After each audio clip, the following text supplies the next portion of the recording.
Algo que caracteriza a los políticos, especialmente a los de izquierda, es que no se hacen responsables de todos los daños que les causan a sus naciones. Siempre buscan un enemigo interno y o externo a quienes le achacan cualquier cuota de responsabilidad respecto a las crisis que se viven en sus países. Claudia Sheinbaum recién acaba de tomar posesión como presidente de México y hemos visto que el desastre, por supuesto, continúa. La gran pregunta es, ¿quiénes van a ser los señalados? Porque evidentemente no puede culpar a la administración anterior, la de López Obrador. Comenzamos.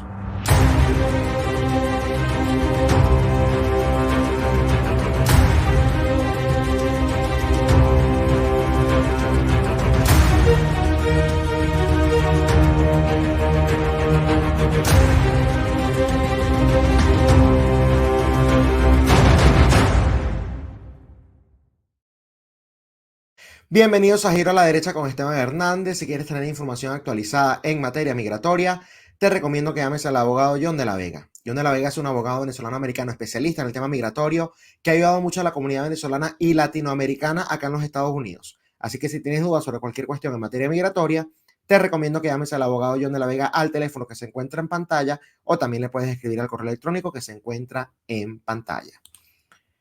Evidentemente, la presidenta en ejercicio ya, Claudia Sheinbaum, no va a culpar a López Obrador de todos, digamos, los elementos negativos que tiene en estos momentos México, a pesar de que López Obrador gobernó por 6 años, el famoso sexenio de ese país.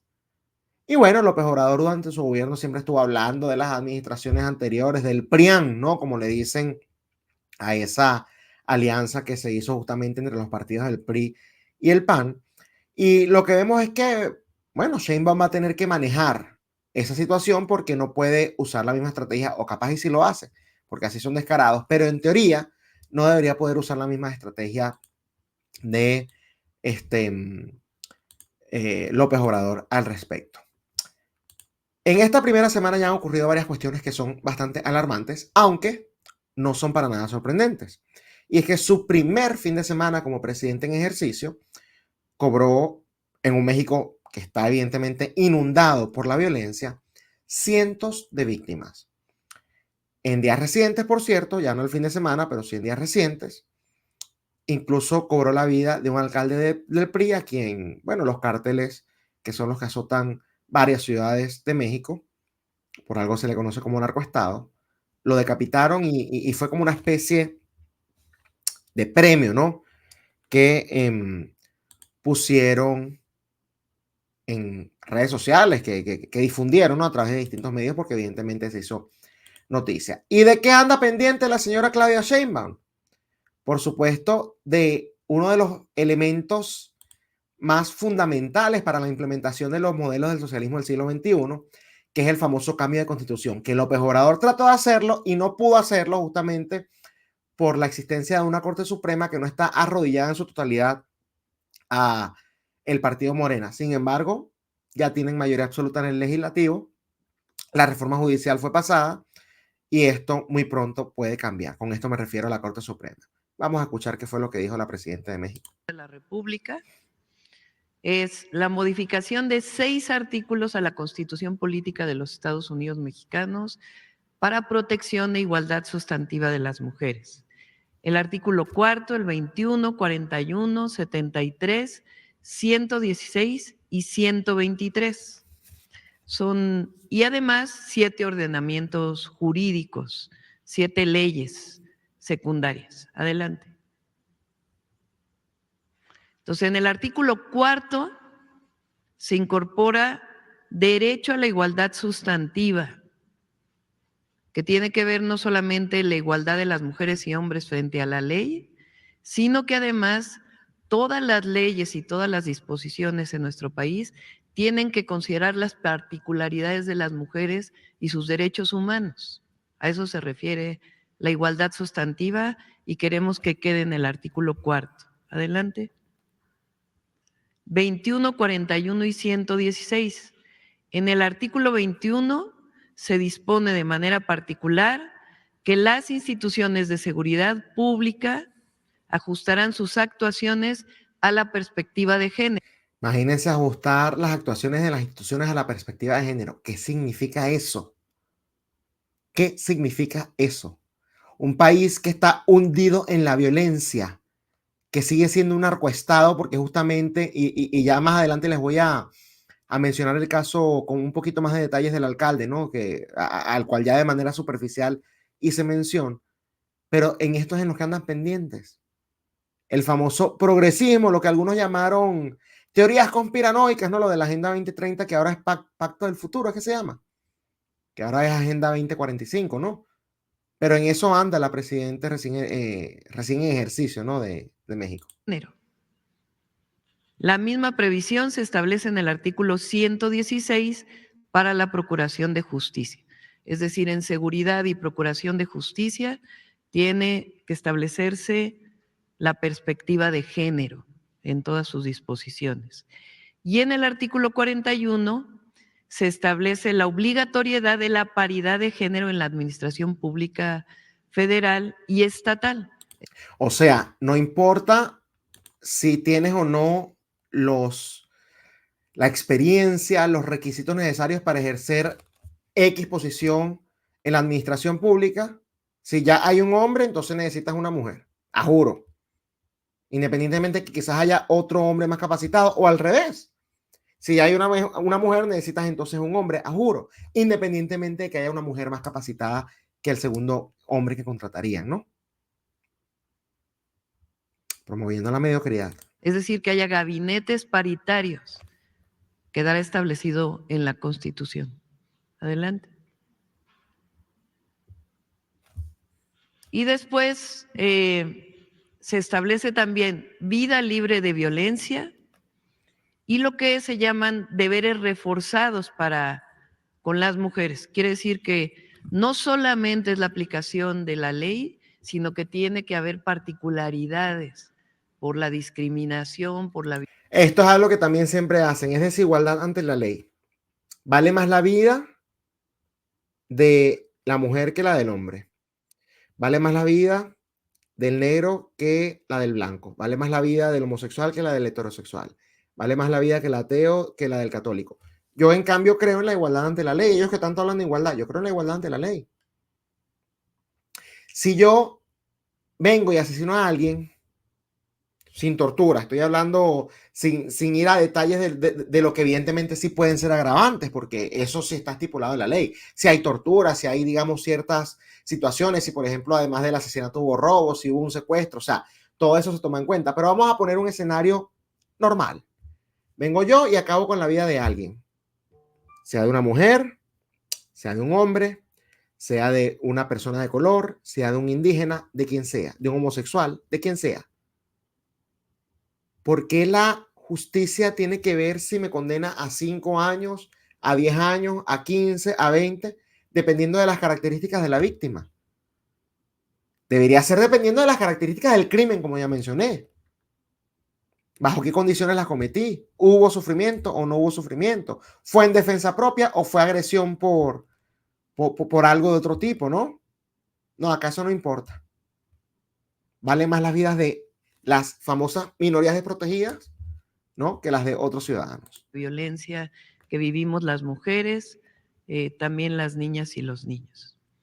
Y que las fiscalías de investigación tengan necesariamente, lo establece la Constitución, áreas especializadas en delitos por razón de género. Esto no existía en la Constitución y nuestro objetivo es que quede en la Carta Magna y a partir de ahí, pues distintas leyes que van a reforzar esto que queremos que se establezca en la Constitución. Por supuesto, ella no está siendo tan descarada de pedir un cambio completo, porque bueno, sabe que esto quizás puede tener otro tipo de repercusiones, o porque quizás en los momentos, digamos en el presente, todavía no tenga las condiciones para ello. Pero así empiezan. Así empiezan. Y esto viene justamente como consecuencia de los 6 años anteriores. Que hay todavía a estas alturas mexicanos, es que no entienden, no los mexicanos que apoyan este sistema, cómo operan justamente este tipo de sistemas. Se los dice a alguien que obviamente no soy mexicano, pero además de eso, que Yo que sí sigo la política regional, para nada defiendo ni al PRI ni al PAN, porque también los responsabilizo de lo que está sucediendo. Pero una cuestión es ser un gobernante inepto, corrupto incluso, y otra cuestión es tener tintes totalitarios. Otra cuestión es querer acabar con las instituciones del país, que evidentemente sí necesitan ser reformadas, pero ¿bajo qué argumentos las van a reformar? ¿Y cuáles van a ser las reformas que justamente la van a llevar a cabo? Esto. Pobre México. Pobre México. Señores, Venezuela no llegó a donde llegó de la noche a la mañana. Venezuela tuvo 40 años de lo que sería el equivalente a PRI al PAN y después ha tenido 25 años de lo que sería el equivalente a Morena. Un poco para que tengan la perspectiva de que esto no es que es una situación ajena, porque hay gente que dice, vieron que no pasó lo que advirtieron la dictadura de López Obrador. Eso no pasó de la noche a la mañana. 40 años de PRI y PAN y 25 años de Morena, para que lo entiendan con los partidos políticos nacionales a los mexicanos que nos están viendo. Sin embargo, bueno, hay gente que se quiere hacer es la vista gorda porque cómo les voy a romper esa burbujita, ¿no? Sumado a eso, volviendo al tema de la violencia, pasa lo que les dije, este alcalde, ¿no? El alcalde de Chilpancingo, Alejandro Arcos, del PRI, como les comentaba, bueno, lo decapitaron, lo rodaron en los medios de comunicación, en redes sociales, justamente porque hay gente que no se arrodilla ante el narcoestado, ante el sistema. Y como los que controlan lamentablemente el Estado mexicano son las mafias, que evidentemente se han venido fortaleciendo de manera exponencial y significativa bajo el gobierno de Morena, porque bueno, son socios, es así. Por algo se le dice a Claudia Sheinbaum durante la campaña, se le llamó la narcocandidata. El mismo Gustavo Petro admitió y confesó que Sheinbaum fue de las personas que mayor ayudas le dio al M-19, guerrilla de Colombia, de la cual justamente formó parte Gustavo Petro. Y entonces allí se van viendo los nexos.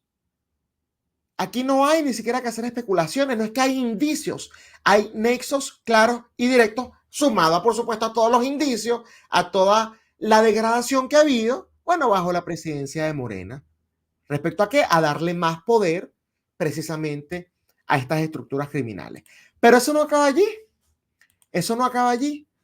Porque resulta que entonces mientras están enfocados en el cambio a la Constitución con la perspectiva de género y en el cambio a las instituciones en donde tiene que haber paridad en todos los gabinetes y bueno, cualquier cantidad de cuestiones progresistas que no tienen sentido alguno en el contexto que están viviendo en México, entonces Claudia Sheinbaum ahora dice lo siguiente, que ellos no van a seguir con esa guerra contra el narco. ¿Cómo se les ocurre pensar eso?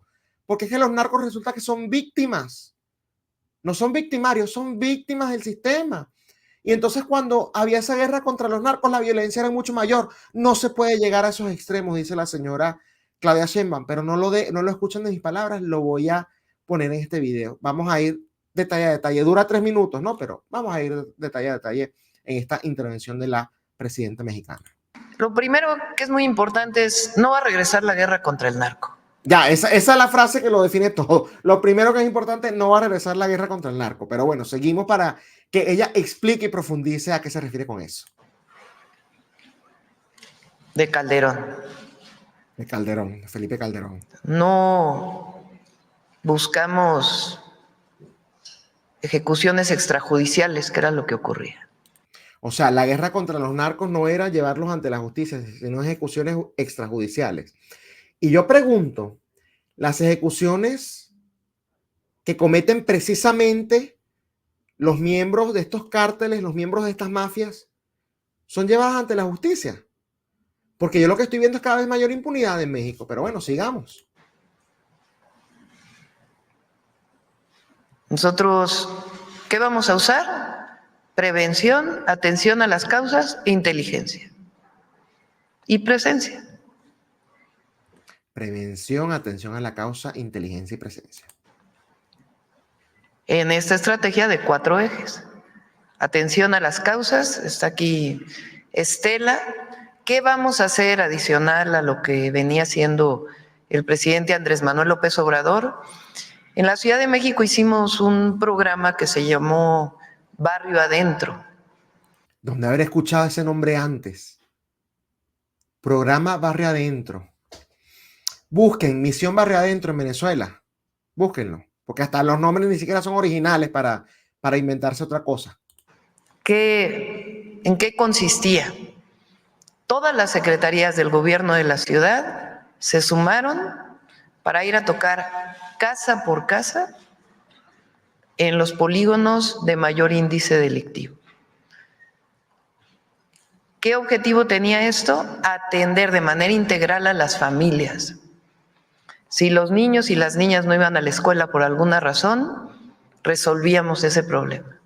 Si el joven, la joven no estaba yendo a la preparatoria, lo llevábamos a la preparatoria con la beca. Si no tiene universidad o no tenía trabajo, le encontrábamos trabajo. Es decir, una estrategia integral focalizada que nos permita atender de manera integral a las familias y evitar que las y los jóvenes se incorporen a un grupo delictivo. Se mantiene Jóvenes Construyendo el Futuro, Jóvenes Escribiendo el Futuro, los trabajos de cultura que había, de semilleros, pero además estamos fortaleciendo este programa. Las secretarías del Gobierno de México van a apoyar completas. Por ejemplo, la Secretaría de Gobernación nos va a ayudar en Guanajuato para que en las zonas de mayor índice delictivo, junto con prevención, con trabajo, con Secretaría del Trabajo y otras secretarías, vayan completas a apoyar a la población y poder ampliar las capacidades para rescatar a las y a los jóvenes de grupos delincuenciales o de la violencia o de las adicciones. Bueno, en esas andan, ¿no? Cambio de constitución, agregar leyes con perspectiva de género, que haya paridad en los gabinetes, me imagino que de todos los niveles, paridad de género, por supuesto, es a lo que me refiero. Y por otro lado, los cárteles, las mafias, estos grupos justamente traficantes de muchas cosas, no se limitan nada más a drogas, entonces no se les puede hacer la guerra, porque pobrecitos. Hay gente que está siendo afectada o que son víctimas, ¿no? de las circunstancias que los llevaron a eso, entonces tenemos que agarrar es otro enfoque. Muy parecido también a lo de Petro en Colombia, ¿no? Con el chistecito ese también de los criminales que les iban a pagar si dejaban de delinquir. Tremendas soluciones las que dan estos individuos. Pero bueno, esto se advirtió. El grueso de la ciudadanía mexicana no lo ha entendido. Claudia Sheinbaum ganó cómodamente esas elecciones. Y lamentablemente lo que viene es acabar con la poca institucionalidad que todavía quedaba en México. Y fíjense que digo poca, porque yo sé que las instituciones de México estaban bastante frágiles. Pero justamente las que evitaron ciertas locuras, como la Corte Suprema, como el Instituto Nacional Electoral, como el Banco Central Mexicano, pronto les meterán mano. Ya tienen la mayoría absoluta en el Poder Legislativo, tienen ya la narrativa armada, aquí se los estoy dejando claro. Lo que falta entonces es el accionar. Y para ello tienen 6 años bastante cómodos. Qué lamentable este foso en el que se ha metido México.